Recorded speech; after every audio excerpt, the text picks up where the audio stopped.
स्वागत छ मेरो किचनमा। आज मैले फिनी रोटीको रेसिपी लिएर आएको छु। यो चाहिँ हाम्रो चाडपर्वमा अनि बिहा व्रतवनमा बनाउने एउटा ट्रेडिसनल रोटी मध्ये एक हो। ल अब म यसलाई बनाउन सुरु गर्छु है। सबैभन्दा पहिला म फिनी बनाउनलाई मैदाको पिठो म मुस्दै छु। त्यसपछि म चामललाई पिसेर त्यसको साँठो बनाउँछु। ल अब म पिठो मुस्दै छु। मैले चाहिँ 2 कप पिठोमा बनाउँदै छु।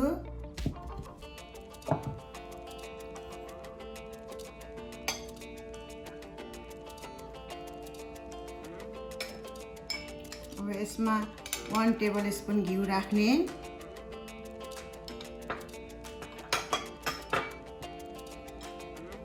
यसलाई एकैछिन मुसौँ।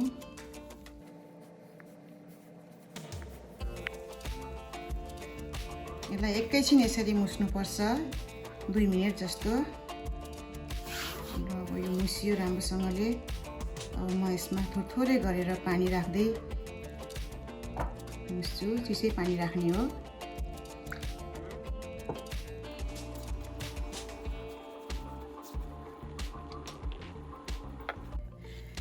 एकदम यसरी राम्रोसँगले धेरै बेरसम्म पिठोलाई मार्नुपर्छ। यसरी जति मार्यो त्यति नरम राम्रो फिनी हुन्छ।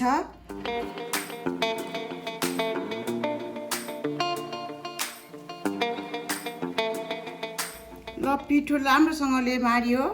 अब यो यतिको राम्रो नरम भएको छ। अब म यसैलाई छोपेर राख्छु। 15-20 मिनट जति यसलाई म रेस्ट गर्छु। त्यतिन्जेलसम्म म साँठो बनाउनलाई रेडी गर्दैछु।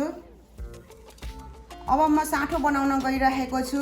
साँठो बनाउनलाई मैले ओभरनाइट चामललाई भिजाएको थिएँ अनि यसलाई यसरी 2 घण्टा जति मैले भिजाएर ड्राई गरेर राखेको छु र अब म यसलाई पिस्दैछु। यो एकदम मसिनो भएर पिस्नुपर्छ।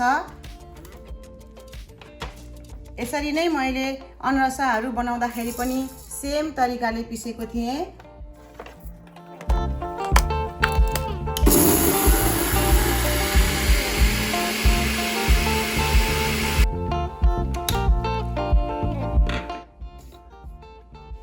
यतिको मसिनो भयो। यसलाई अझै एकचोटि फेरि पिस्नुपर्छ। अब खोलेर हेरौँ कस्तो भयो। एकदमै मसिनो भएको छ, तर अझै पनि यसलाई अब चाल्नमा राखेर चाल्न पर्छ। एकदम मैदा जस्तै नै मसिनो हुनुपर्छ अनि एकदमै राम्रो फिनी रोटी बन्छ। ल अब म यसलाई चाल्दैछु।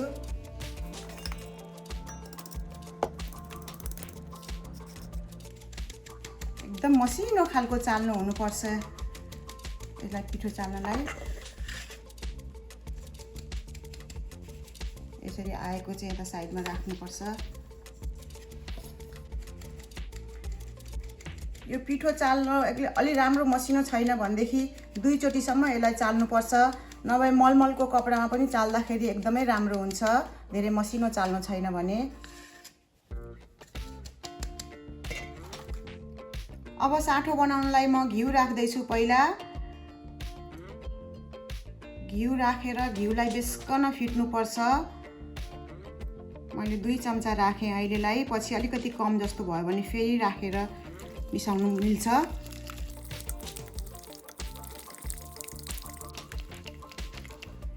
यसमा अलिकति फेरि 1 चम्चा जति घिउ थप्दैछु।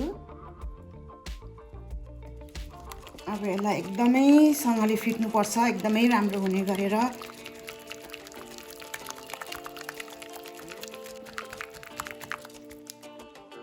अब यो घिउलाई यतिको फाएपछि, यसरी यतिको सेतो भएपछि अब यसमा बिस्तारै बिस्तारै पिठो मिसाउँदै मुस्दै गर्नुपर्छ।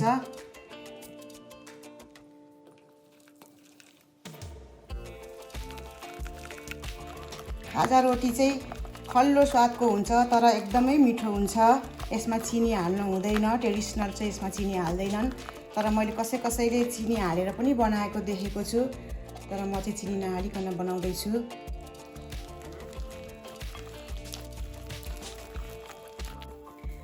खाजा रोटी पो भनेछु, फिनी रोटी। अब मैले यो घिउमा पिठो राख्दै फाउँदै गरेर मैले यो यतिको क्रिमी एकदम हल्का बनाएको छु। यसलाई जति फायो त्यति यसमा हावा भरिएर यो यस्तो क्रिमी भएर आउँछ, हल्का भएर आउँछ। अनि यसरी हेर्दाखेरि यसले यसरी हातबाट नखस्ने हुनुपर्छ। अनि पछि रोटीमा सरर लाउन सजिलो पनि हुन्छ अनि बग्दैन। ल अब पिठो बेल्नलाई सुरु गर्छु।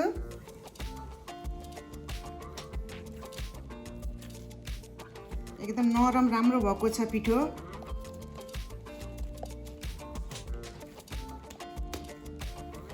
पहिला अलिअलि यसमा म चिल्लो दल्दैछु। घिउ तेल जे दले पनि हुन्छ।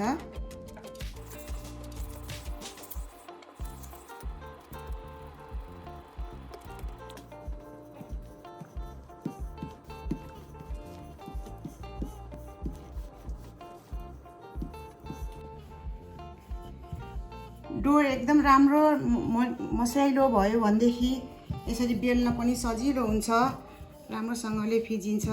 साह्रो भयो भने पनि बेल्न गाह्रो हुन्छ, गिलो भयो भने फिनी बिग्रिन्छ।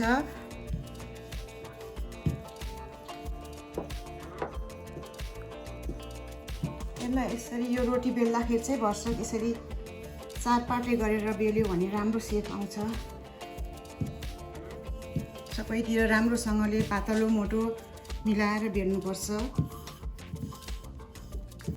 यतिको गरेर राम्रोसँगले यतिको पातलो गरेर बेल्ने। अब यसलाई चाहिँ मैले यसको चार कुनै मिलाउँछु यसरी।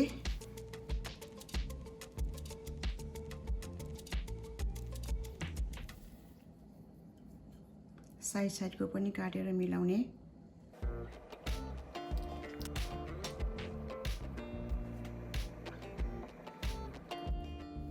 अब यसलाई साँठो दल्ने।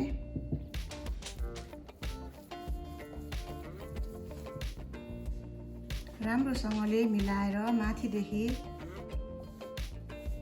यसरी खाली नछोडिकन साँठो दल्दै जाने। यसरी सोर्दै सोर्दै दल्नुपर्छ। साँठो एकदमै राम्रो भएको छ। यसरी दल्दाखेरि एकदम राम्रो मिलेर आएको छ।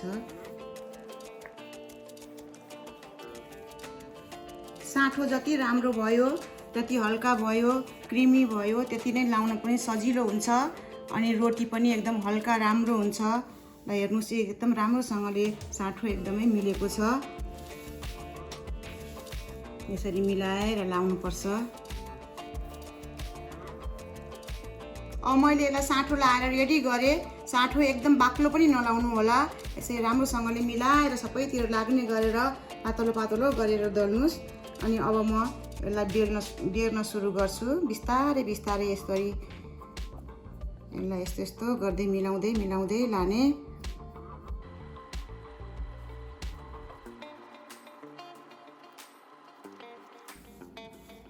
यसरी मिलाउँदै जानुपर्छ अलिअलि।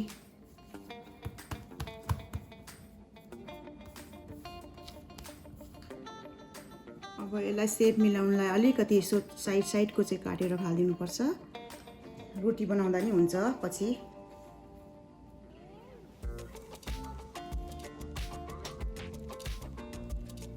अब यसलाई आफूलाई कत्रो साइजको बनाउन मन लाग्छ त्यत्रै साइजमा 1.5 इन्च 2 इन्चको काट्ने।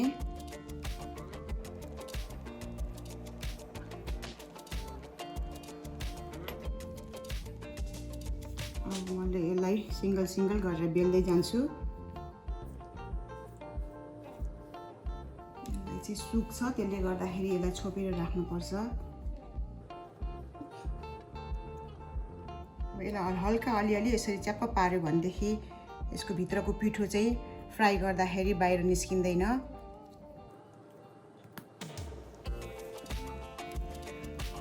अब यसलाई बिस्तारै बिस्तारै यसरी बेल्दै जाने। पुरी बेले यस्तै तरिकाले राम्रोसँगले यसरी बेल्ने।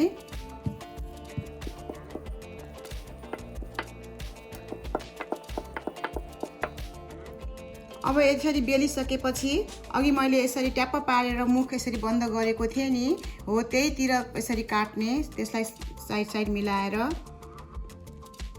रोटी अनुसारको कटाइ हुन्छ। ठुलो रोटी छ भने 3टा काट्नुपर्छ, सानो छ भने 2टा काट्नुपर्छ। अब यसरी यसलाई बेल्दै यहाँमा राख्दै जान्छु।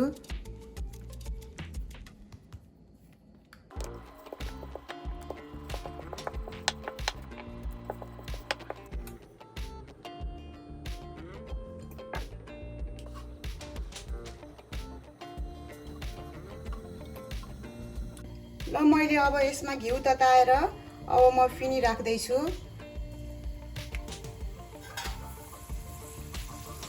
मिडियम हिटमा गर्नुपर्छ।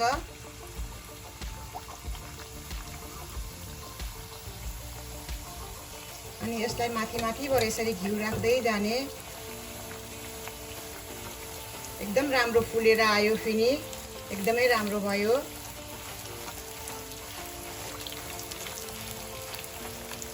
यसरी छेउछेउको पनि यस्तो गरिदिँदा हुन्छ, घिउमा राखेपछि पत्र छुट्टिन्छ आफै।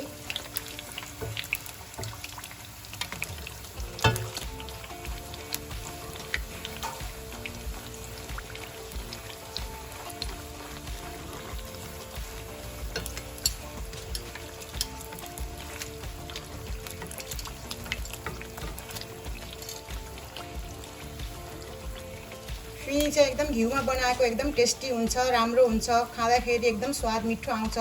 भित्र चामलको पिठोको साँठो र घिउले गर्दाखेरि फिनीको स्वाद नै एकदम मिठो भएर आउँछ।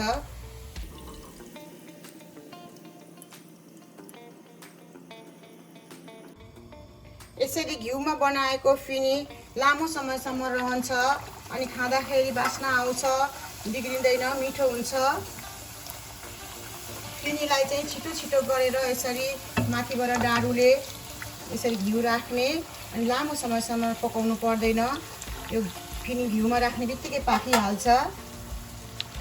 अब यसलाई झिक्नुपर्छ। यो जति सेतो भयो उति राम्रो हुन्छ।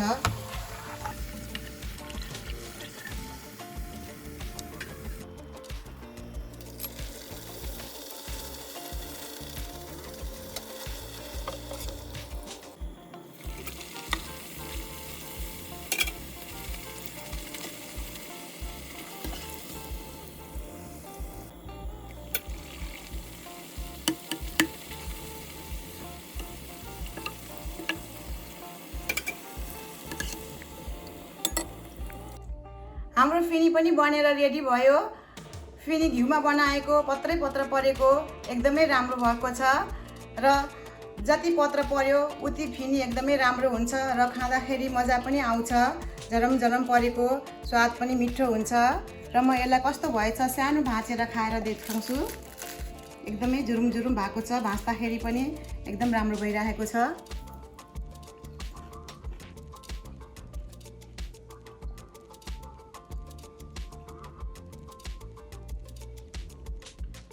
एकदमै मिठो भएको छ। जुरुम जुरुम परेको घिउको बास्ना स्वाद एकदमै राम्रो आइरहेको छ र हजुरहरूले पनि यसरी नै तिहारमा बनाएर दाजुभाइहरूलाई सर्भ गर्नु होला। र यसरी सानो सानो पिठो रहेकोले यसरी मिनी फिनी पनि बनाउँदाखेरि एकदमै राम्रो हुन्छ।